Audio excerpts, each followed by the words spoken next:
I just want to say that I was lied to. I said yes to any panel that's not about Freddy Krueger. I thought they promised me Anna from the new V. I had a huge crush on her. I got Joel stuck with me. I'm so sorry. I can play Anna. Yes. Is she Brazilian? She is, and yes, she is. Yes. And she's far more attractive than I am.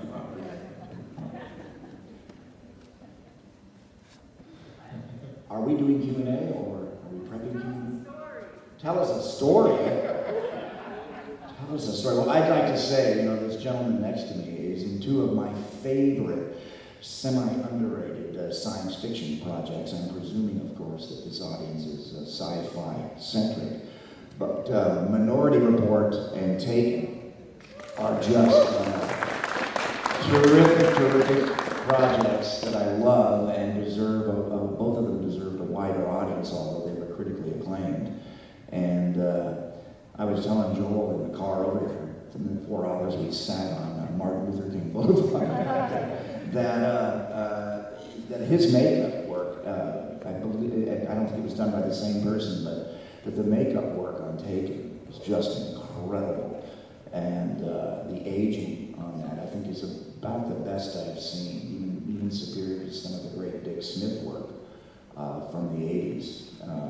I really was impressed with that. And the girl that did me for Freddy vs. Jason did a lot of the effects makeup on Taken, and I believe she won the Cable Ace Award for that from the Bill Telezakis workshop in downtown Vancouver. Anyway, that's just trivia, but that's sort of that, strange ships passing in the night thing that Joel and I have there.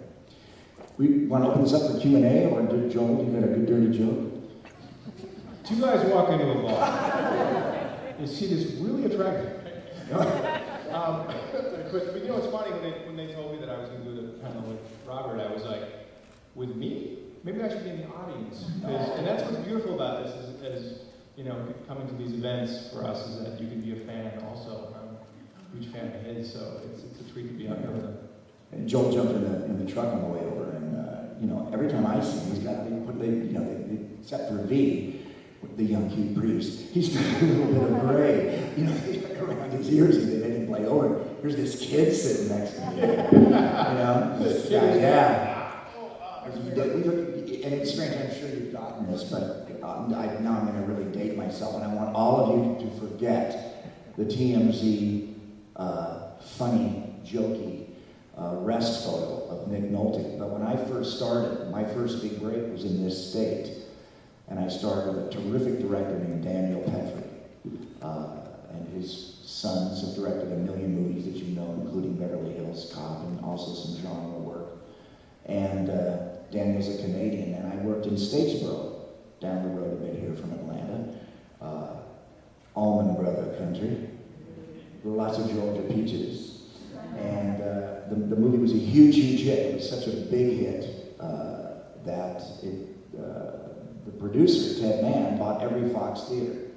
And your famous Atlanta Fox Theater. Well, he bought every Fox theater in California, and then it became the Mann Theater chain.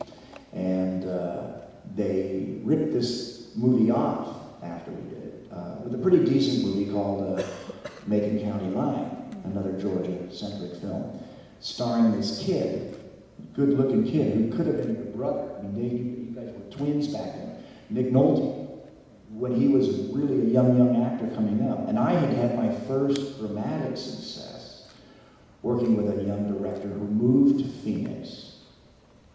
And he was directing theater in Phoenix, Arizona, and he sent me a letter.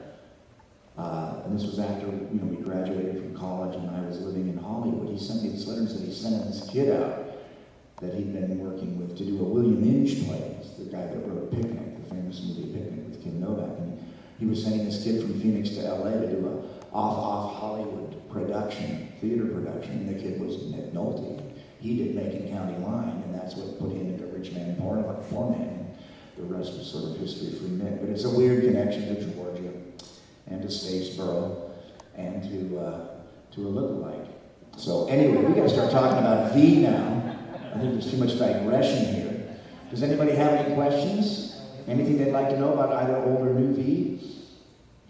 Nope, well, I'm out of here. breakfast. I don't think that is that working? Good morning, gentlemen. Thank you for coming. Pardon me. Instructed to stand up. The elephant in the room is probably that V got canceled, and we'd like to know from your perspective what happened before the story really got rolling. What happened? V got canceled? What? Spoiler alert. I'm sorry, I missed the question though. You wanted to know if... From your perspective, what happened? What happened? Oh gosh.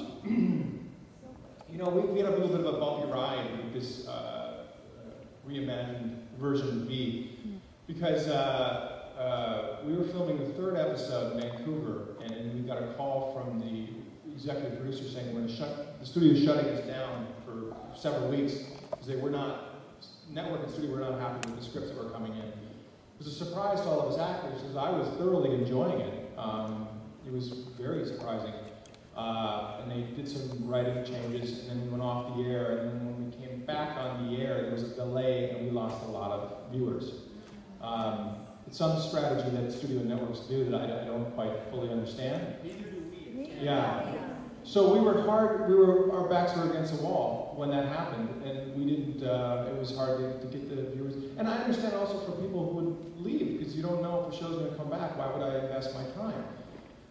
So that was a bit of a bump. And then we got to a second season. We were on the fence. We heard as actors that we were on the fence of being picked up or not.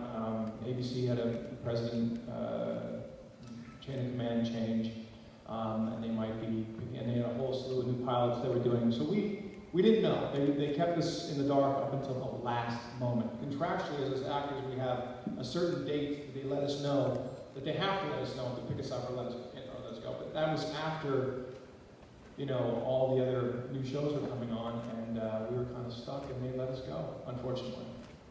The second time, the networks have made a mistake with this wonderful project, you know, created by Kenneth Johnson. And, you know, it was that lag time.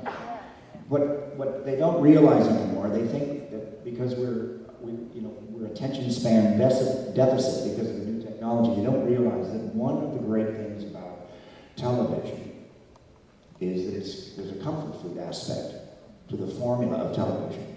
Why do you think the Law and Order franchise is so magnificently successful? You know when to go make a sandwich. Dum dum. You know when you're going from law to order. You know they're going to do that setup for you. And formula is so important. Two of my favorite sci-fi television shows, well, three. One of them survived, which is Fringe, has survived. But I loved Terminator Sarah Connor Chronicles, and I know a lot of people on that. And I like the new V. I was getting addicted to the new V, aside from my crush on Annie. And because I love the effects, I love where they were going. It was a sexy show, and I love the action sequences. But I think after the lag, they felt they had to reiterate plot, you know. And when you have a show called V, or you have a show called, you know, Terminator Sarah Connor Chronicles, you have to deliver an effect or an action sequence in every episode. You can't just do exposition and plot. And there was a couple of episodes, I think in the second season, where it was almost as if they were playing with for me, they were doing the same. They did this to us too. It's like, well, we better recap. You don't have to recap. We understand the formula. We're hooked. We've surrendered. And I think money would have been better spent to put a couple of the characters in jeopardy, or spend money on another great effect that they can do now on television. You know, television can do just about anything that you can do in